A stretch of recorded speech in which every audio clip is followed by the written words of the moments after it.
bonjour à tous. Donc, le Cloud Talks France, c'est donc une communauté dans laquelle on organise des événements thématiques. Pour l'instant, des webinaires, mais à l'avenir, on envisage aussi de faire idéalement des événements physiques pour pouvoir réseauter. Vous pouvez suivre la page, bien sûr, sur LinkedIn. Je vous encourage à le faire. Vous y retrouverez nos événements et le programme. Et donc voilà, je vais laisser Nicolas vous parler d'API Gateway et de tout ce que ça propose. Voilà, merci encore Nicolas de faire cette intervention. Bonne écoute à Merci tous. Simon. Merci pour l'invitation. Bonjour à tous. Avant de commencer, effectivement, vous avez tout le programme sur la page LinkedIn. L'idée, c'est qu'au cours des prochaines sessions, on arrive ensemble en fait à construire, en tout cas à voir tous les éléments, tous les composants d'infrastructure qui vont vous permettre de créer une infrastructure complète pour déployer votre application qui soit hautement scalable, hautement résiliente et avec des coûts qui soient maîtrisés. On fera pas juste un simple Hello World, on ira vraiment chercher et détailler chacun des composants de la chaîne pour avoir une infrastructure, du compute, du stockage, de la data, etc. Donc voilà, n'hésitez pas à suivre les prochains événements. Et aujourd'hui, du coup, on va commencer avec le premier de cette longue série qui va être API Gateway. Donc moi je suis Nicolas, je suis architecte web chez Trezor. Trezor c'est la fintech des fintech. On propose des services bancaires à peu près, enfin à énormément de fintech en France et en Europe. Et donc on a des gros problèmes de volumétrie, de scalabilité, etc., etc. Nous il faut toujours qu'on soit up parce que si on n'est pas up, nos clients peuvent pas du coup utiliser leurs moyens de paiement et ça c'est pas bien. Et donc on a dit qu'on allait partir sur API Gateway. Qu'est-ce qu'on va voir du coup aujourd'hui? On va voir déjà, mais qu'est-ce que c'est en fait API Gateway? On verra ensuite le cycle d'une requête. On va essayer de décortiquer un petit peu ce composant, comprendre un petit peu comment est-ce que ça marche, par où ça passe, ce que ça fait. On verra ensuite les types d'intégration. API Gateway, c'est ce qui est en frontal de votre infrastructure, mais derrière, ça va bien devoir contacter votre backend ou vos backends ou différents types de backend. Donc, on va voir un petit peu ça. API Gateway, ça gère du flux HTTP, mais pas que. On verra, on rentrera un petit peu dedans. Ça peut faire d'autres choses un petit peu sympas quand même. Alors, évidemment, on parlera authentification et autorisation pour protéger vos applications. On parlera évidemment du cache, parce qu'on est sur une API. Donc, on va pouvoir évidemment mettre du cache pour accélérer votre application, pour servir votre contenu le plus rapidement possible. On parlera évidemment des limites, parce que ce composant-là, bien qu'il soit magique quelque part, a forcément des limitations. C'est intéressant de les connaître avant vraiment de tout miser dessus. Et puis, on terminera par quelques exemples d'architecture pour voir comment est-ce qu'on peut utiliser API Gateway. Commençons tout de suite. Qu'est-ce que c'est API Gateway? Alors, je ne suis pas trop embêté, j'ai repris la définition vraiment que donne AWS, mais j'ai mis en évidence quelques points qui me semblent extrêmement importants. Donc, Amazon API Gateway est un service entièrement opéré. Donc, on a quand même une notion de manager, c'est-à-dire qu'on a une notion où vous faites rien, c'est Amazon qui gère ça pour vous.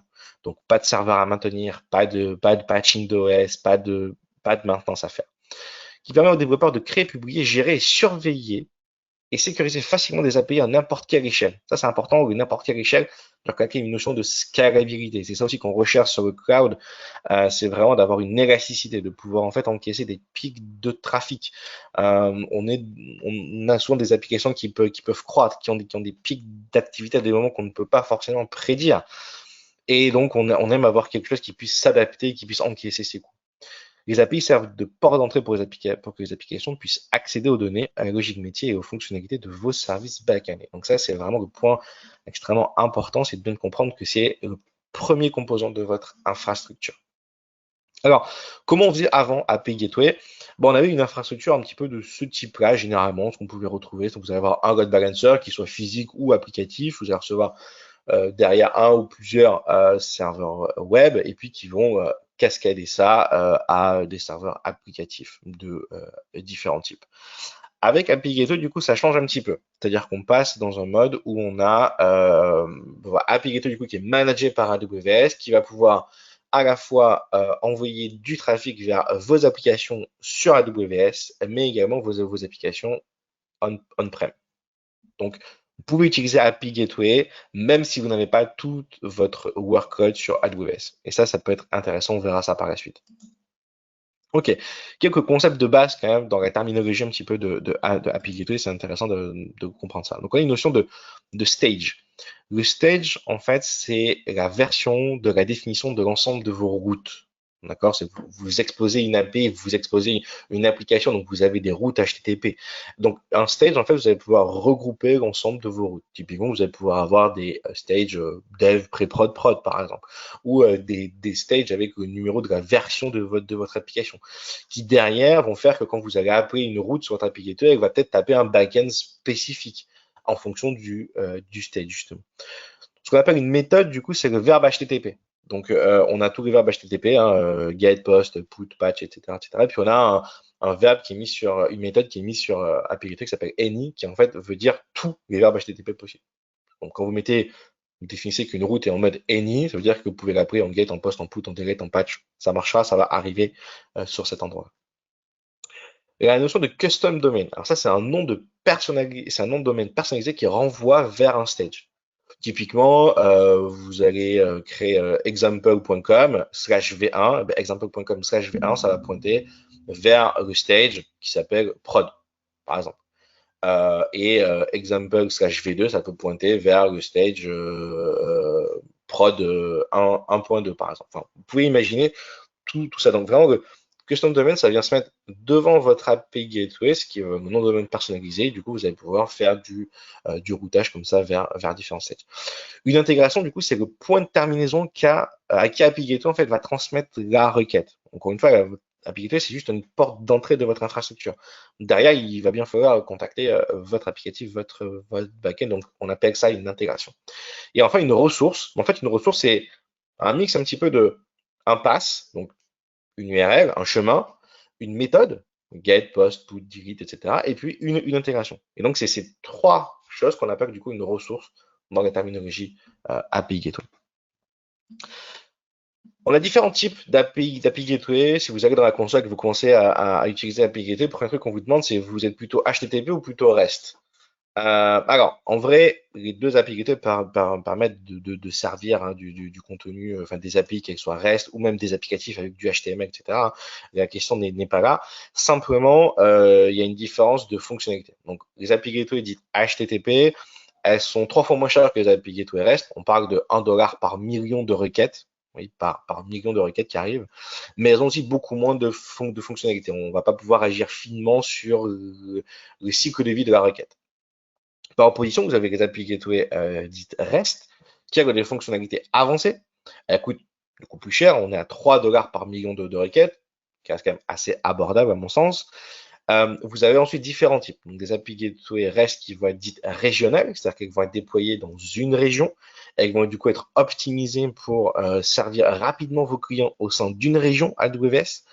Et vous avez du coup les API Gateway REST Edge qui, elles, en fait, vont être déployées effectivement dans une région, mais Amazon va mettre par-dessus en fait une distribution de CloudFront, donc c'est le CDN AWS, qui va permettre à vos clients de joindre le serveur CloudFront le plus proche de chez eux pour rentrer en fait dans le réseau Amazon pour qu'ensuite CloudFront puisse atteindre votre API Gateway qui a été déployé dans une région. Bon.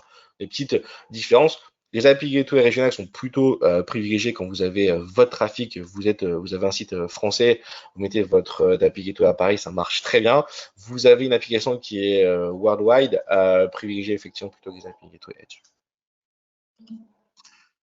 Une autre question qu'on va vous poser, c'est que vous êtes plutôt public ou plutôt privé.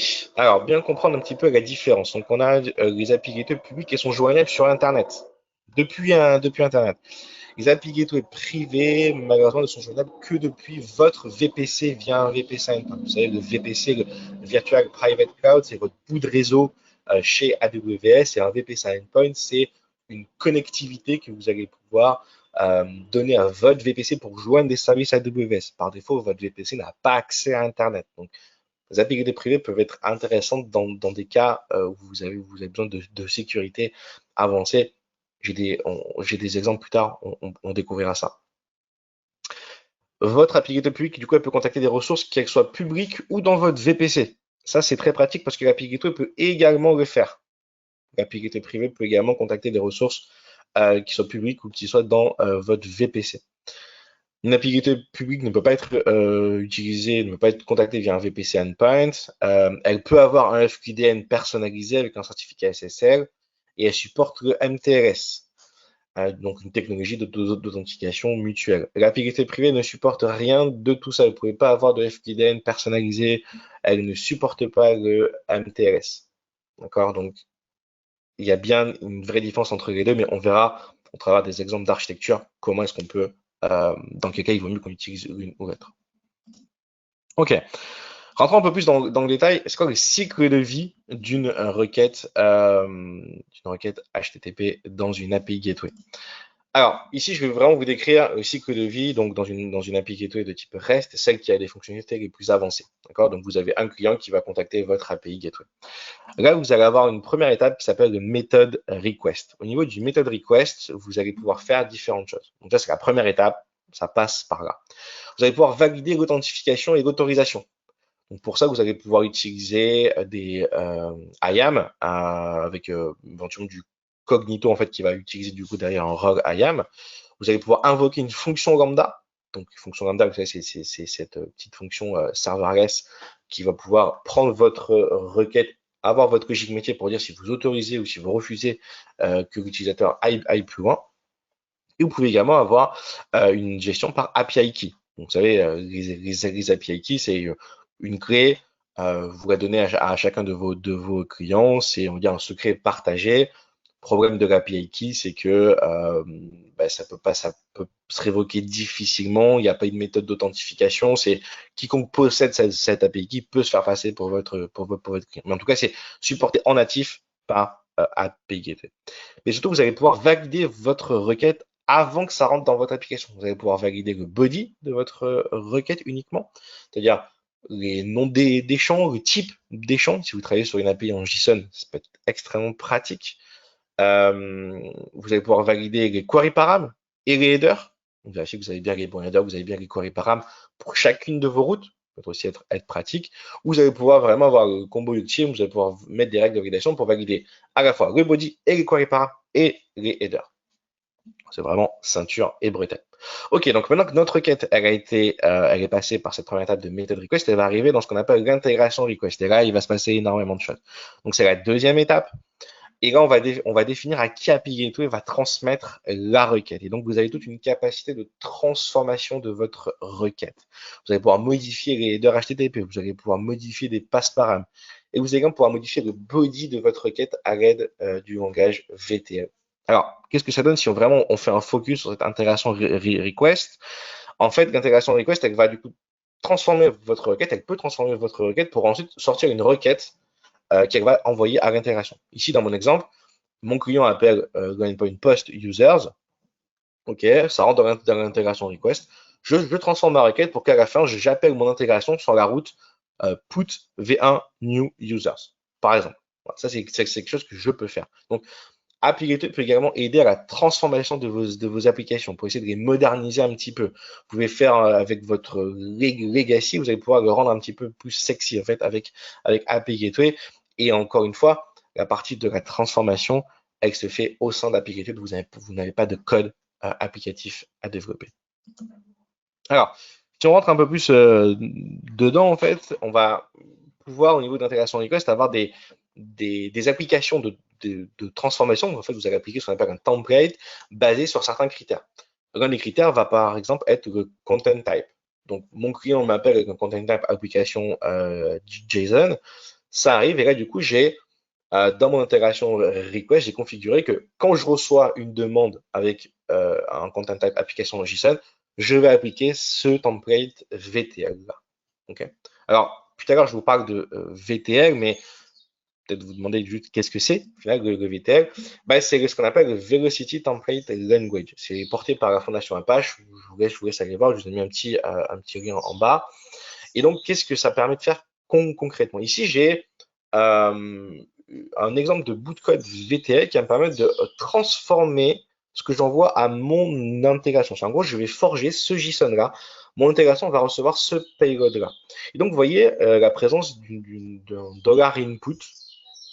Qu'est-ce que ça fait ça? Vous avez accès en VTL à tout un ensemble de variables qui vont vous donner qui vont permettre d'accéder en fait au contexte de votre requête. Donc ici, je vais forger un JSON dans lequel j'aurai une clé name et cette clé name, je vais aller prendre la valeur du pass param name, donc j'ai eu dans ma requête, pour le mettre dans mon payload. Et à côté de ça, je vais prendre également tout ce que j'avais reçu dans le body de ma requête et je vais venir le mettre dans une clé qui s'appelle body. Voilà. Donc là, je vais transformer ma requête. Donc ça, c'est un exemple qui est assez simple. Mais vous pouvez faire des choses beaucoup plus poussées en VTL. Typiquement ça, alors là, on va se retrouver un peu à la manche. Qu'est-ce que ça permet de faire?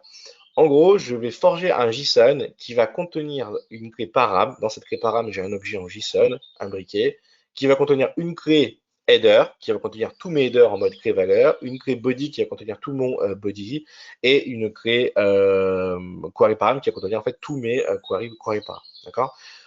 Notez la présence ici de for each. Si vous faites de la programmation, c'est des choses qui vous sont peut-être familières, le fait de pouvoir itérer, en fait, de pouvoir faire des boucles. Donc oui, en fait, en VTL, vous avez un mini langage de programmation, mais vraiment extrêmement basique. Vous pouvez faire de l'affectation de variables, vous pouvez faire des boucles, vous avez quelques autres petites choses un petit peu sympas, je vous laisse aller voir. Donc vous avez en fait une capacité de pouvoir transformer dynamiquement en fait votre requête. Encore une fois, ce bout de code-là est exécuté par API Gateway. Vous n'avez pas de code, vous n'avez pas de choses à déployer pour pouvoir traiter ça. Ça va être traité à chaque fois de manière automatique par API Gateway. Bon, qu'est-ce que ça donne ça en output? Ben voilà, ça va en fait me donner ça. Donc du coup, je vais avoir une clé param, un objet dedans, puis passe avec du coup tous mes paramètres de passe param en mode clé valeur. Pareil pour mes headers et pareil pour mes query strings. Donc ça peut vraiment faire des choses assez poussées. Ok, on referme la parenthèse du VTL et donc une fois qu'on sort de l'intégration request, bah, je vais vraiment appeler mon intégration. Donc, on verra dans le chapitre d'après quels sont les types d'intégration qu'on peut avoir sur un API Gateway. Mon intégration traite ma requête et me répond. Donc là, du coup, j'arrive dans la intégration response. Okay. Dans l'intégration response, qu'est-ce que je vais pouvoir faire? Donc, on est là sur la troisième étape du cycle de vie de la requête et on est sur la première étape post-appel à l'intégration. D'accord? Là, je vais également pouvoir transformer ma réponse reçue de mon intégration. Encore une fois, si vous avez une vieille application, par exemple, vous allez pouvoir me remodifier directement via API Gateway l'output en fait de votre application pour la remapper vers quelque chose de peut-être un peu plus sexy. Donc, vous pouvez aussi modifier les headers qui sont renvoyés par votre ancienne application. Donc, voilà, vous pouvez du coup toujours utiliser le VTL pour modifier le body. Ok, donc là j'ai ma requête de sortie. Je vais du coup pouvoir la faire passer dans ma méthode response, qui est la dernière étape du cycle de vie de mon API Gateway. Et là, du coup, je vais pouvoir en fait agir sur la réponse finale qui sera envoyée au client. D'accord? Donc là, je vais pouvoir rajouter des headers statiques, par exemple. Je vais pouvoir mapper en fait un modèle de réponse sur le code HTTP que j'ai reçu de mon intégration. Alors, un cas d'usage de ça, c'est typiquement vous voulez formater toutes vos erreurs de la même manière sur votre application. Et ben en fait, si votre intégration elle vous répond à une 400, une 500, etc., vous allez pouvoir vous en fait avec un petit bout de templating remapper en fait ça pour forger un message d'erreur qui soit commun sur tous vos endpoints API. Donc ça peut aussi être pratique. Ça, vous allez pouvoir le faire au niveau de la méthode response. Et puis à la fin, bah, du coup, on répond du coup à notre client. Donc voici tout ce qui peut se passer, donc tous les moyens tous les endroits où vous pouvez accéder, vous pouvez en fait agir sur votre requête. Évidemment, tout ça, ça a un coût. C'est un coût en termes de temps, mais je vous rassure, il est assez négligeable. On est sur moins de 10 millisecondes pour vraiment faire tout ce travail-là. Je vous ai mis en dessous un petit graphe d'une de nos applications qu'on a en production, où on n'agit pas sur les quatre étapes du cycle de vie. Il y en a certaines qu'on utilise, on fait une transformation, mais voilà, on a un overhead de moins de 2,5 millisecondes sur l'ensemble de nos endpoints. Ça, c'est un graphe sur un mois, donc vous avez un bon recul. Vous voyez que ça marche quand même plutôt pas mal. Évidemment, plus vous allez rajouter de choses, plus évidemment votre temps de votre overhead API Gateway sera conséquent. Mais bon, on n'a rien sans rien.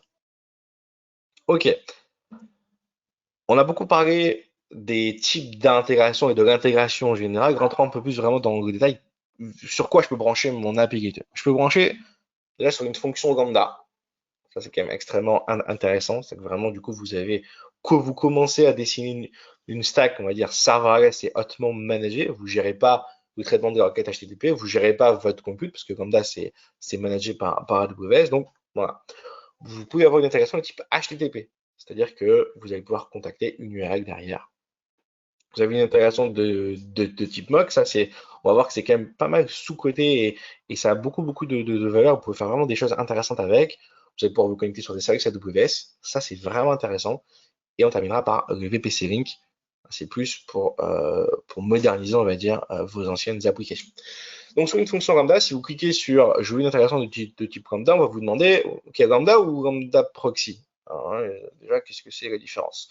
En fait, sur une intégration de type lambda, vous allez vraiment décorréler le traitement du cycle de vie de la requête HTTP, ça va être géré par API Gateway, du traitement de la requête d'un point de vue métier, pardon, d'un point de vue métier.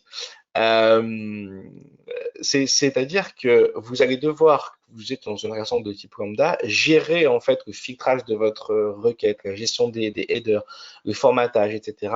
au niveau d'API Gateway. Si vous êtes en lambda proxy, en fait, vous allez recevoir vraiment un payload en JSON assez brut qui va contenir toutes les informations sur la requête. Vous allez avoir accès au header, vous allez avoir accès au query string, au chemin, au body, vous avez vraiment accès à tout. Dans une intégration lambda classique, vous allez recevoir, votre lambda va ne recevoir en fait en paramètre d'entrée uniquement le contenu du payload en fait de la requête. D'accord? Donc vous êtes complètement isolé de tout le contexte HTTP qu'il peut y avoir autour. Et du coup, votre lambda va, elle, ne retourner que sa réponse. Vraiment retourner que le JSON tel qu'elle voudrait que le client le voit. Et la mise en place des headers HTTP autour, etc., va être fait par API Gateway sur les étapes de intégration response, etc. Donc vous avez vraiment une différence assez fondamentale. On va dire qu'on va plutôt privilégier l'approche lambda, une intégration de type lambda, si vous êtes plutôt sur de la lambda, on va dire pure, c'est-à-dire un endpoint, une lambda, d'accord, donc pour des choses extrêmement simples. Et le lambda proxy, on va plutôt l'utiliser si vous avez des monolithes, on va dire des plus grosses applications que vous commencez à transformer en serverless et vous ne pouvez pas vous permettre de vraiment gérer tout ça finement au niveau de API. Votre application, parce que vous avez une application Java, une application PHP par exemple, qui a déjà toute sa manière d'interpréter, de gérer les requêtes HTTP. Donc, voilà. Mais vous pouvez totalement déléguer la gestion du cycle de vie de la requête API Gateway et que votre code ne s'occupe vraiment que de la partie métier. Qu'est-ce que ça donne en fait? Ben voilà, typiquement à gauche vous avez donc dans une intégration de type lambda. Je reprends mon exemple de tout à l'heure de mon post user, ben, juste un payload qui vous arrive comme ça, extrêmement basique, d'accord?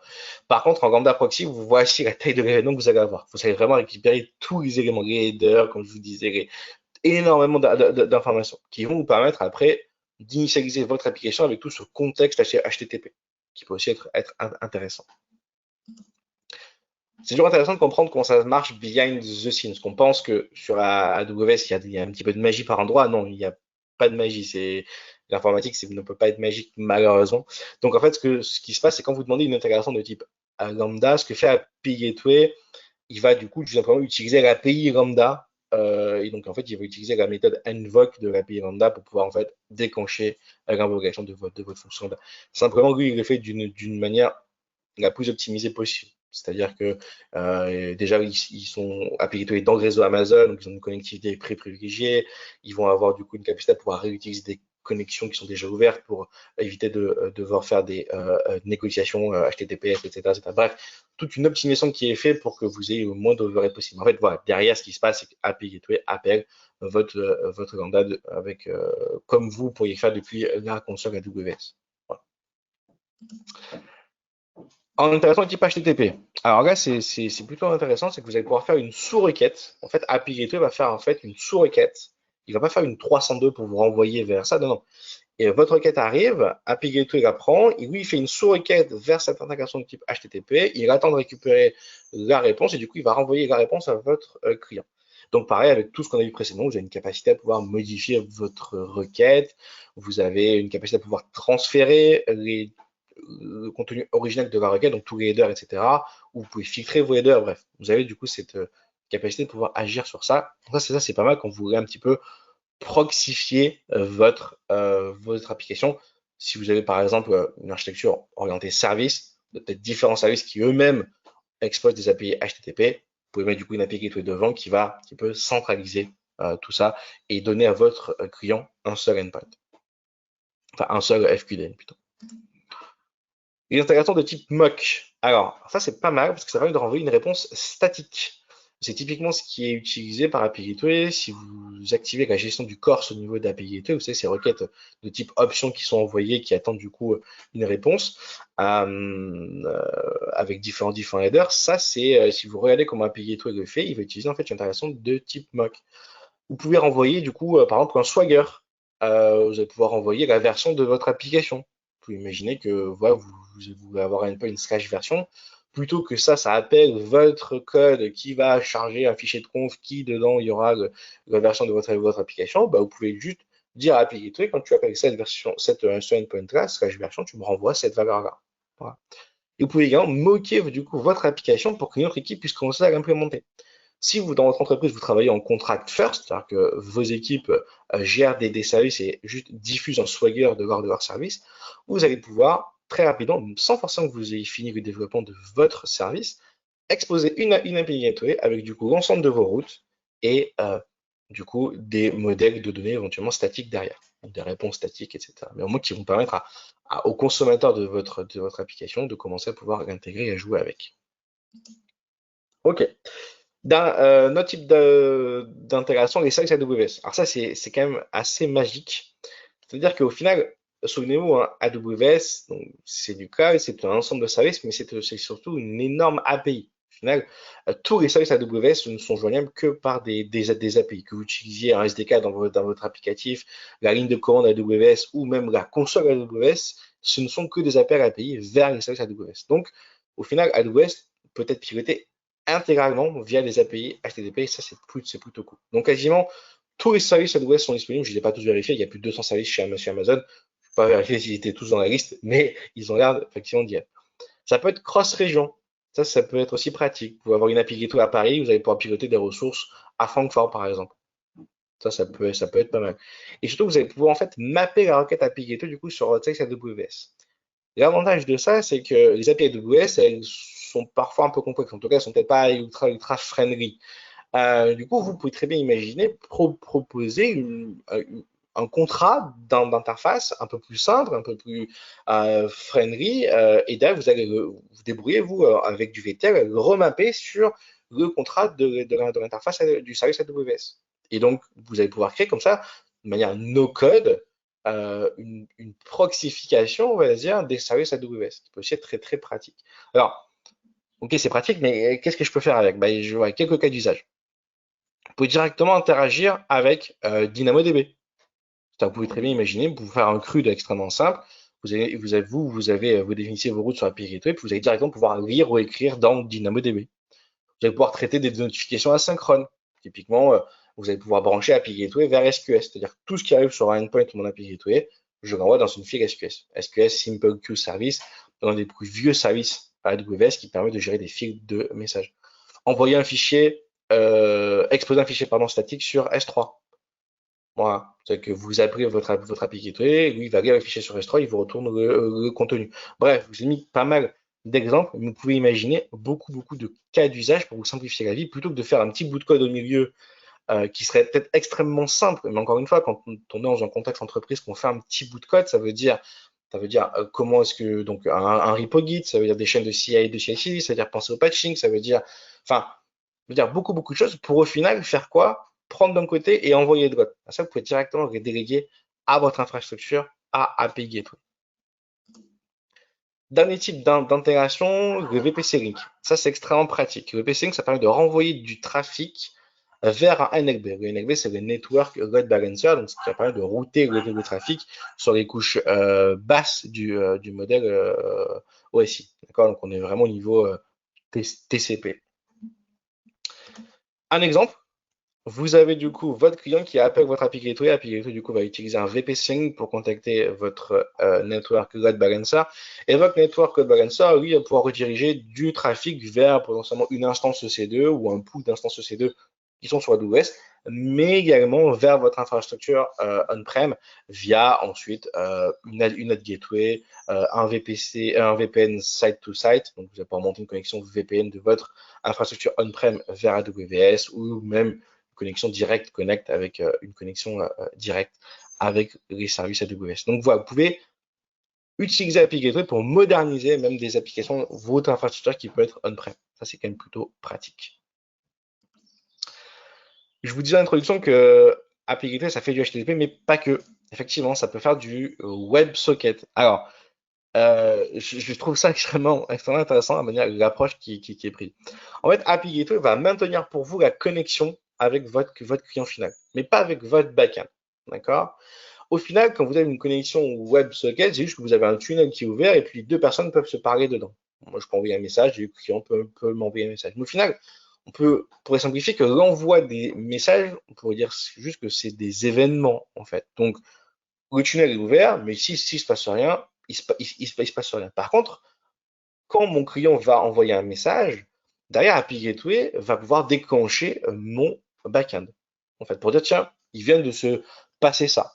Très bien. Après, charge à moi de pouvoir y répondre. Mais le tunnel entre le client et mon infrastructure est maintenu via API Gateway. Donc, vous avez un cycle de vie, vous allez recevoir un événement à la connexion d'un nouveau client, donc quand un WebSocket s'ouvre, à la déconnexion d'un client, et puis ensuite à l'envoi de chacun des messages. En fait, votre backend, pour répondre à votre client, il va devoir utiliser la référence de la connexion, le connection ID. D'accord? Donc, vous allez appeler l'API d'API Gateway. Alors, ça fait un peu bizarre de dire comme ça, mais effectivement, vous allez appeler l'API de API Gateway avec votre connection ID et automatiquement, API Gateway va savoir que ce connection ID correspond à cette connexion et du coup envoyer le message à votre client parce que c'est lui qui maintient la connexion. Vous allez également pouvoir faire du routage un petit peu sympa. Ça, vous allez pouvoir définir potentiellement plusieurs routes sur votre API Gateway. Chacune des routes va potentiellement utiliser des backends différents.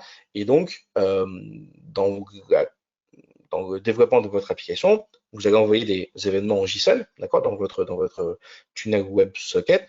Et vous pouvez dire à API Gateway, bah, écoute, dans le JSON qui va transiter, à chaque fois, il y aura une clé qui va s'appeler action. Et cette clé action, c'est ce qui va te permettre de savoir sur quelle route tu vas devoir appeler, sur API Gateway pour envoyer ce message-là. Donc ça peut être, vous pouvez vraiment imaginer des choses extrêmement poussées. Qu'est-ce que ça donne concrètement un modèle d'intégration WebSocket sur API Gateway? Vous allez avoir la connexion, donc votre client qui appelle API Gateway. Là, moi, j'ai choisi de mettre une fonction lambda, mais ça aurait pu très bien être autre chose. Donc ma fonction lambda va être réveillée avec un connection ID qui va lui être passé. Donc moi, je vais prendre ce connection ID, je le stocke. Je le mets dans une base ici, j'ai choisi DynamoDB, mais ça pourrait être une base RDS, une base ce que vous voulez. Ensuite, mon application voit que j'ai un événement pour ce client-là, j'ai envie de lui envoyer. Donc là, moi, je vais chercher dans ma base de données le connection ID correspondant à ce client-là. D'accord? Et je vais ensuite contacter API Gateway pour dire, écoute, envoie ce message-là à ce client-là.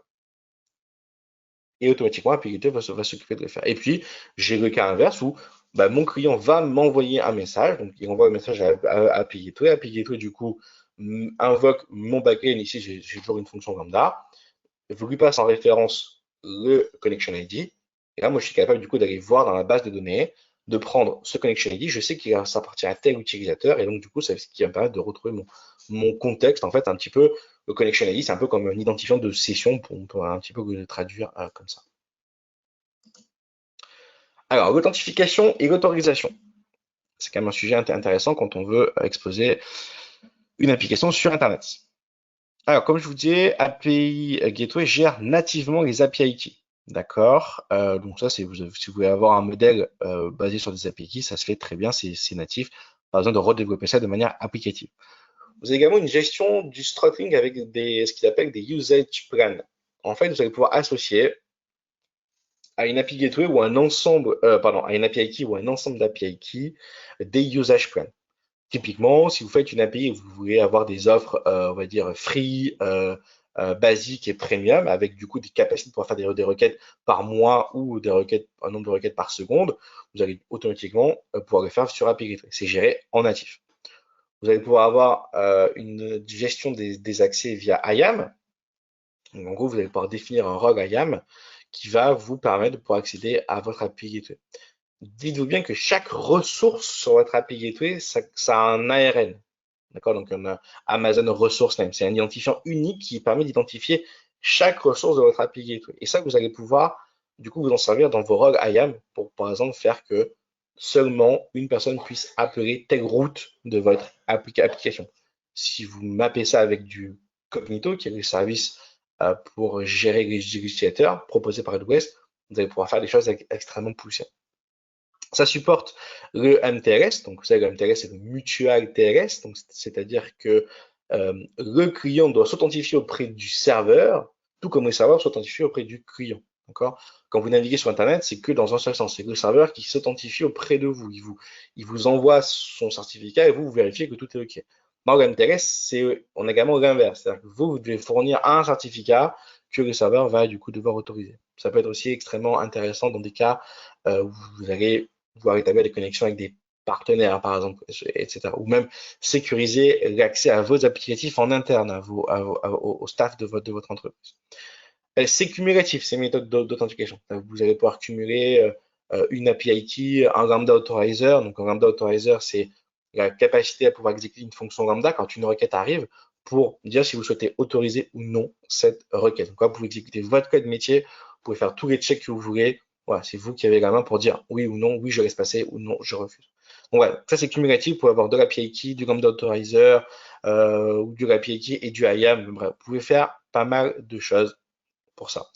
Et vous avez aussi une autre capacité, c'est de pouvoir en fait mettre ce qu'on appelle une ressource policy sur votre API Gateway. C'est typiquement là que vous allez pouvoir définir qui peut appeler votre API Gateway, quelle adresse IP par exemple, ou des cas un peu plus poussés, quel VPC endpoint, enfin, voilà, pas trop rentrer dans le détail, mais vous avez une capacité de filtrage en amont sur API Gateway. L'avantage, c'est qu'encore une fois, ça c'est managé par AWS, c'est-à-dire que vous mettez en place un filtrage par adresse IP, la requête n'arrivera jamais sur votre applicatif, elle sera bloquée aux frontières de votre infrastructure, et ça c'est quand même plutôt pas mal. Bon, on a vu quand même pas mal de choses sur API Gateway. On peut penser que c'est un peu magique. Et si vous avez envie de vous en servir dès demain, bah faites-le déjà, c'est bien. Ce serait une très bonne chose. Mais c'est intéressant de savoir que vous pouvez aussi rajouter du cache pour augmenter encore plus les performances de votre application. Alors, le cache, vous allez en fait provisionner une instance de cache. Vous allez dire à Amazon, voilà, moi je veux prendre un cache de telle capacité. Vous avez différents types de capacités.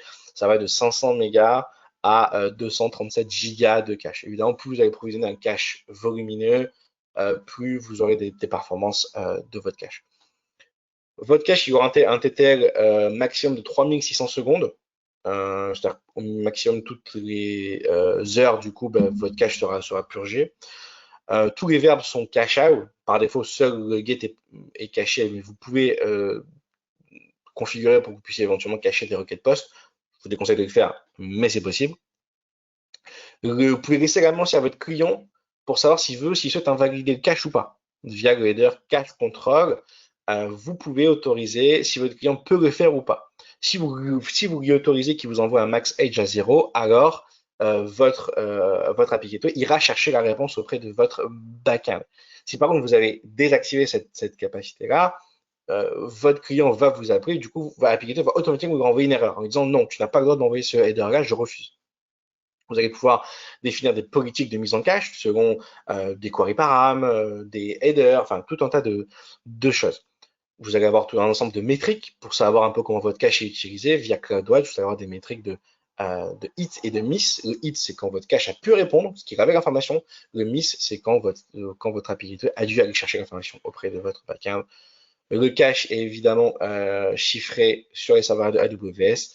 Et une première limitation que vous avez, c'est une limitation à 1 méga de payload. C'est-à-dire que si vous avez un endpoint de listing qui vous renvoie 10 mégas de data, ben, ça ne pourra pas être mis en cache par API Gateway. Lui, il va s'occuper de mettre en cache uniquement des requêtes de 1 méga maximum.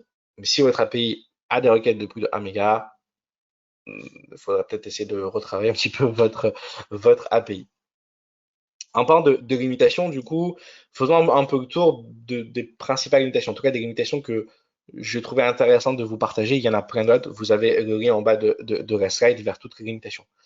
Première limitation que vous avez, alors il faut bien différencier des limites qui sont ajustables, des limites qui sont non ajustables. Ajustable, c'est-à-dire que vous pouvez négocier. Vous pouvez demander à AWS, là j'ai besoin d'augmenter, j'ai besoin d'avoir plus. Non ajustable, c'est pas négociable. C'est-à-dire que c'est ça et vous ne pourrez pas aller au-delà, vous ne pourrez pas demander plus, ce n'est pas possible. Première limitation, par défaut, quand vous ouvrez un compte Amazon, vous avez le droit à 10 000 requêtes par seconde, par compte et par région. D'accord? Donc, si vous avez 4 API Gateway à Paris, ces 4 API Gateway peuvent recevoir en même temps, en simultané, jusqu'à 10 000 requêtes. Donc, ce n'est pas sur une API Gateway, c'est sur une région. Ça, c'est ajustable. Donc, si vous avez des gros volumes, vous pouvez demander à AWS d'augmenter cette limitation. Vous avez un nombre maximal d'API Gateway que vous pouvez créer. Vous pouvez créer 600 API Gateway régionales ou 120 API Gateway Edge par compte et par région. Donc, si vous êtes dans une approche où vous voulez créer une API Gateway par client et que vous avez plus de 600 clients sur une région, vous allez devoir créer plusieurs comptes AWS pour pouvoir gérer ça. Vous êtes limité à 10 200 caractères par URL. Ça, c'est pareil, c'est pas négociable. Donc, attention si vous avez pris pour habitude de mettre des URL avec des query param à rallonge, vous voulez faire passer beaucoup de données dans le query param, vous avez une limite. Vous avez une limite. Vous avez une limite également sur la taille de votre ressource policy, mais ça c'est ajustable. Donc si typiquement vous voulez filtrer beaucoup d'adresses IP, bah au bout d'un moment vous allez être limité à 8192 caractères par défaut. Vous allez pouvoir demander à AWS qui vous en rajoute un peu pour que vous puissiez écrire votre policy. Vous avez droit à 10 stages par API Gateway. Hein. Donc ça, pareil, vous allez pouvoir demander à augmenter. Vous avez droit à 300 ressources par API Gateway. Pareil, ça reste ajustable. Donc tout ça, ça vous permet quand même d'imaginer une croissance de votre application assez bonne et dans de bonnes conditions, parce que vous allez pouvoir ajuster quand même bon nombre de paramètres. Par contre, quand on rentre dans des limitations qui sont vraiment pas négociables et qui peuvent pourquoi être problématiques si vous travaillez sur des applications qui sont peut-être un peu legacy, que vous souhaitez exploiter au travers d'API Gateway, vous avez une intégration timeout à maximum 29 secondes. C'est-à-dire que votre requête part sur API Gateway, votre API Gateway va après votre intégration. Si votre intégration met plus de 29 secondes à répondre, API Gateway répondra automatiquement une 502 bad gateway à votre client pour vous dire, ben voilà, en fait, j'ai pas pu traiter ta requête. Donc, ça vous permet également aussi de repenser un peu vos cas métiers. Si vous avez pris pour habitude, je sais pas, un exemple qui me vient en tête, c'est de générer un PDF quand vous cliquez sur un bouton, qui peut être un processus qui peut être assez long, si vous avez beaucoup de données. Si ça prend plus de 29 secondes, c'est mort. Il va effectivement falloir repenser un petit peu votre applicatif, votre manière de faire les choses. Ce qui n'est pas plus mal, hein, parce que moi, ça permet d'éviter de faire attendre votre utilisateur trop longtemps. Le poids total des headers ne peut pas excéder 10 240 bytes. Ça, c'est pareil, c'est pris pour habitude de mettre beaucoup de choses dans les headers ou de vous dire, tiens, j'ai un JWT, je vais en profiter pour mettre beaucoup de choses dans le payload. Attention, vous avez quand même une limite que vous n'allez pas pouvoir aller au-delà. Vous avez un poids max d'une requête qui ne peut pas dépasser 10 mégabytes. Qu'est-ce que ça veut dire? Ça veut dire que si jamais votre application fait beaucoup d'envois de fichiers, par exemple, vers votre API, attention, vous n'allez pas pouvoir faire plus de 10 mégas par requête. Donc, il va falloir trouver des workarounds. Il en existe plein sur AWS, mais le flux ne pourra pas passer en direct au travers d'API Gateway. Et enfin, pardon, un dernier point, c'était sur le VTL. Tout à l'heure, je vous ai montré un exemple avec des for each. Vous pouvez vraiment itérer dedans, faire tout un tas de choses, mais vous êtes limité à 1000 cycles d'itération. Donc, essayez pas de coder une boucle récursive en VTL où de moment API Gateway va vous dire non. Après 1000, j'arrête d'exécuter ta requête. Faut pas oublier que tout ça c'est fait en fait en temps réel et c'est géré par AWS. Donc eux aussi ils ont quand même une certaine limite à gérer. Je vous propose du coup qu'on termine sur quelques exemples d'architecture. Donc comment est-ce qu'on peut utiliser API Gateway pour construire de bonne architecture. Bon, le premier exemple, il est simple, il est basique, il est efficace, il est hautement disponible, hautement scalable. Vous avez un coût à l'usage, c'est API Gateway et Lambda. Voilà, c'est extrêmement simple. L'un des prochains webinaires sera d'ailleurs sur Lambda. Donc, je vous invite vraiment à venir y participer. On va vraiment décortiquer cette Lambda, ce carré orange là, pour vraiment comprendre comment ça marche derrière et à quel point c'est puissant. Ça peut vraiment vous être vraiment transformé, mais vraiment profondément votre infrastructure et vos applications. Une architecture un peu plus orientée pour sécuriser votre legacy. Donc là, vous allez mettre une API Gateway, vous allez mettre une Lambda Authorizer. Déjà, vous avez un premier filtre, une première sécurité à cet endroit-là. Vous allez ensuite utiliser un VPC Link, un NLB. Là, vous allez arriver du coup sur votre pool d'instances EC2 parce que votre application, vous avez hérité d'une grosse applicatif Java qui ne peut pas rentrer dans une fonction Lambda, qui a besoin de vraiment sur une VM. Là, effectivement, vous allez déployer vos VM peut-être dans un groupe d'auto-scaling pour que ça puisse éventuellement être élastique, mais vous allez sécuriser les flux via une API Gateway en entrée qui va potentiellement faire tout un tas de filtrage pour aussi soulager un petit peu vos backends du coup derrière. Donc ça, vous partez d'une application legacy, on va dire, et vous arrivez à faire quelque chose voilà, API Gateway va venir vous soulager un petit peu. La gestion des notifications asynchrones. Effectivement, j'en ai rapidement parlé tout à l'heure, mais si vous devez recevoir des webhooks, des notifications de la part de vos partenaires, vous n'allez pas pouvoir prévoir comment vos partenaires vont décider de vous appeler. Vous ne pouvez pas prévoir la charge, vous ne pouvez pas prévoir les heures, vous ne pouvez pas prévoir tout ça. Si vous avez pris pour habitude de traiter les notifications de manière synchrone, en tout cas d'avoir ne serait-ce qu'un petit bout de code chez vous sur un de vos serveurs qui va prendre l'information et la mettre dans une file de messages, vous avez déjà perdu. Parce que si vous avez un serveur qui est sur la chaîne de traitement, même s'il ne fait pas grand-chose, hein, il peut vite être saturé. Alors qu'avec une architecture de ce type-là, API Gateway vers SQS, du coup, API Gateway va directement prendre le message et le publier dans une file SQS. Et SQS, c'est l'un des rares services chez AWS qui, si vous lisez la documentation, vous indique que c'est une scalabilité quasiment infinie. Il donne même pas vraiment de chiffres parce que ça peut vraiment prendre de très gros volumes. Et API Gateway aussi. Donc là, vous avez un parfait combo pour vraiment pouvoir aspirer à peu près n'importe quelle quantité de données de la part de vos partenaires pour ensuite pouvoir les traiter tranquillement avec vos workers. Ici, j'ai mis une fonction lambda, mais ça pourrait être n'importe quel type de worker qui va venir tranquillement dépiler la file SQS à votre rythme pour pas impacter votre système d'information. Donc, plutôt intéressant. Alors là, on rentre un peu dans un cas d'API Gateway privé. Vous savez, tout à l'heure, je vous parlais d'API Gateway public, d'API Gateway privé. Admettons que vous avez une approche extrêmement sécuritaire, c'est-à-dire que vous ne voulez pas que votre applicatif puisse accéder à Internet. Pour tout un tas de raisons. Moi, je travaille dans le monde de la fintech. Pour vous dire que c'est un des cas, une question qu'on se pose beaucoup quand même, pour être sûr que ma donnée ne puisse pas être exfiltrée, ne puisse pas partir sur Internet. Donc, vous allez créer votre VPC. Vous allez mettre votre compute dedans. Ici, encore une fois, j'ai pris une lambda, mais ça peut être n'importe quel type de compute.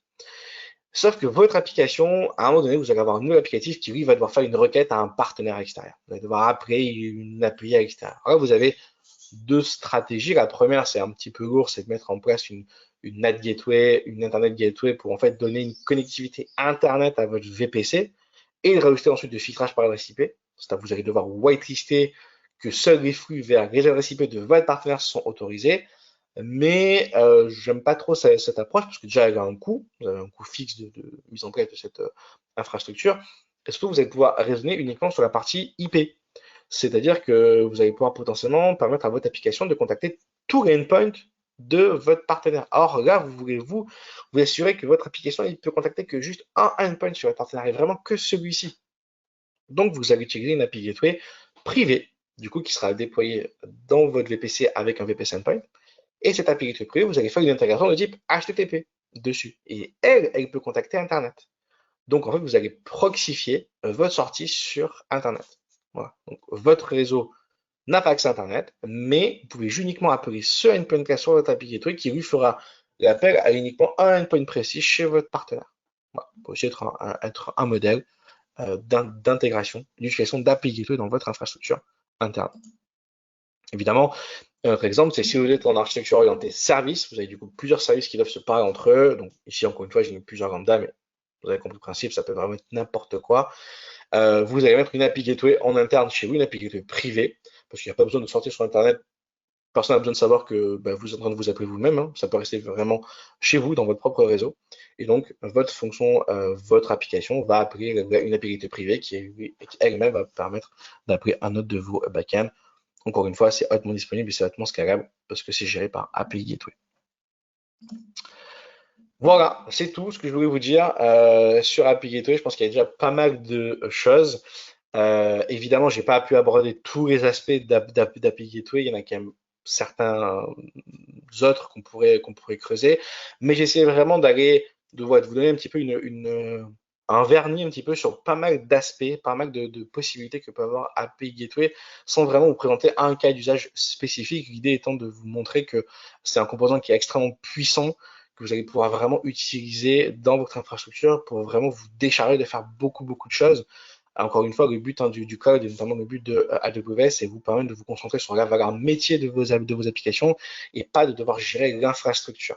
Donc voilà, le cycle d'une requête HTTP, est-ce que c'est vraiment ça aurait une valeur métier pour vous? Peut-être pas. Par contre, faire le traitement de métier qui est associé, ça a peut-être beaucoup plus de valeur. Donc voilà, c'était vraiment de vous montrer comment API Gateway peut s'intégrer dans votre système d'information.